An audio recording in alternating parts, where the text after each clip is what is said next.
Hello guys and welcome to the world of WWE. Today we're doing my thoughts on SmackDown. Unfortunately I wasn't able to put the full show because of reasons, so I'm just going to go over the highlights. So there's nothing really going to change, just all going to be my thoughts. My opinion, a very good episode of SmackDown. Not as good as NXT, but I think NXT was just a little bit better, but this was still a really good show. But the ending though, not the ending, what I believe to be the start, but I'm not sure, I wasn't a big fan of. Basically, it was, there was this backstage thing with all the SmackDown superstars, the SmackDown show. King Kong was like, shut the doors, stop people from coming in. And my man's like, no, we're going to open the door, and we're going to beat up all these NXT and Raw guys that try and invade our show.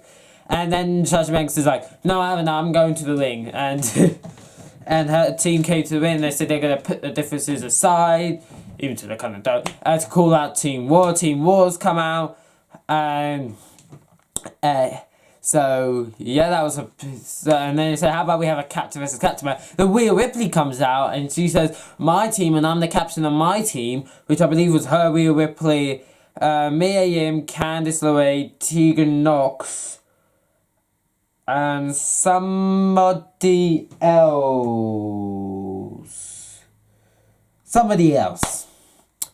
That's 4.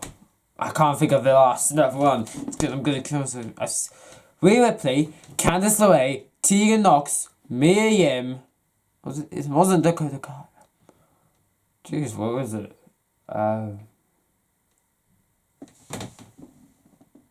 Sorry, I have got to check. It's gonna bug me.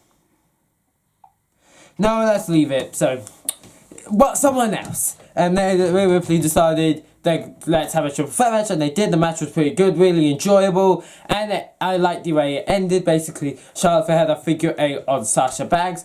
Rhea Ripley rolled up Sasha Banks, rolled up Charlotte Flair, while Charlotte Flair still had the figure 8 on Sasha Banks to cover Charlotte Flair for the 1, 2, 3, and get the victory. That was a very nice way of winning it. During the match, there was confrontation between Nikki Cross and Sasha Banks were on the same team. So yeah, but this was still, pretty good. I quite liked it. It was really good match. So yeah, then NXT left and Raw and SmackDown had a brawl.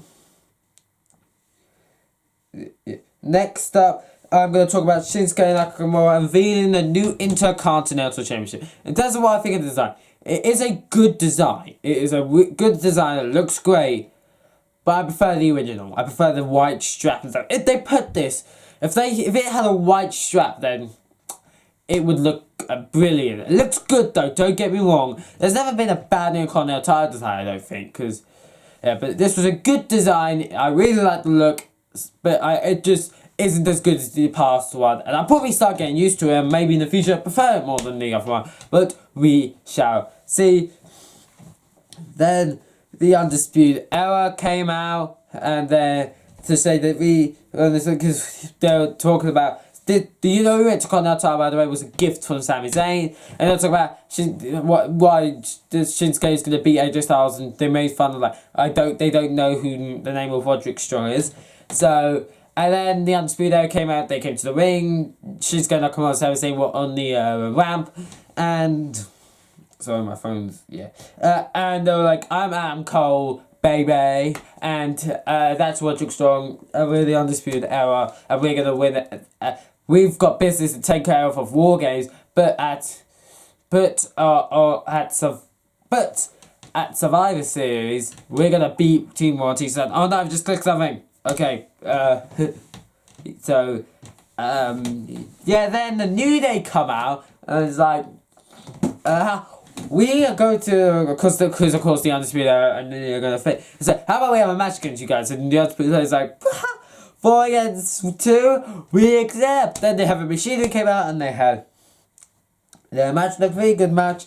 It was really good, quite enjoyable, and the Undisputed Era got the next thing on Roderick Strong hit a knee, I believe, on Otis. It was a pretty good match there. So, yeah, then after the match, Roderick Strong came over to attack Shinsuke Nakamura, then AJ Styles came in and they had a fight, and then Sami Zayn got a chair and hit Roderick Strong, and AJ Styles with it, and they rang away. And Shinsuke and Sami Zayn rang away. And then AJ Styles gets the mic and says, "You may have got lucky," and stuff. And the crowd was, of course, chanting CM Punk for this. Like, he even said, "I would destroy CM Punk," pretty much. So yeah, it was a really good promo. I personally think that AJ Styles will win that match, but it's a really good promo. I really liked it. So, yeah, next thing I'm going to talk about is, let me think. Bayley, basically Shayna Baszler called out Bayley because Bayley accused her of always attacking from behind. She called out Bayley and she attacked her from behind. They had a brawl. I was expecting Becky Lynch to get involved as far for, but she did not. There was a part where Bayley got the Shayna Baszler got the caribou to clutch, but Bayley was banging her on the ring post. It was a pretty good segment. I really liked it. So, yeah, it's pretty good. I really liked it. Can't really say much else. This is probably one of the matches I'm looking forward to, the triple threat match. Probably just because of Becky and Shayna, because Bayley feels like a third fiddle and she's annoyed about that. But so yeah, it's still pretty good though. I really enjoyed it. Next thing I'm going to talk about is when Daniel Bryan was calling out Bray Wyatt. Sorry, and what's it? The Miz get involved. Sorry, it's been a weird day. So the Miz gets involved and's like, you disrespect me, and so he slapped him in the face. And then they had a match. It was a really good match, and I loved the teasing of this match. Basically, Daniel, he was like, the crowd was like, is he gonna finally chant yes? And he literally went, yes! Then the lights go out. I was like, gosh, that is really good teasing. Meaning that the yes movie will come back, but it was really good teasing. Then Bray Wyatt came in and hit Amanda with claw on him and stood tall. I'm very looking forward to their match. It's gonna be a great match. Bray Wyatt should win, but I would be annoyed if Daniel Bryan won, but I won't be like blowing my house up anger because Daniel Bryan won, because he's really good. Daniel Bryan's great. So yeah. Next thing I'm going to talk about, which I had a feeling was the main event because of what happened afterwards. It was basically Roman Reigns, Mustafa Ali and Shorty G versus King Corbin, Dolph Ziggler, Robert Roode. It was a really good match. Really enjoyed it. I was not a big fan of the ending, however, because Baron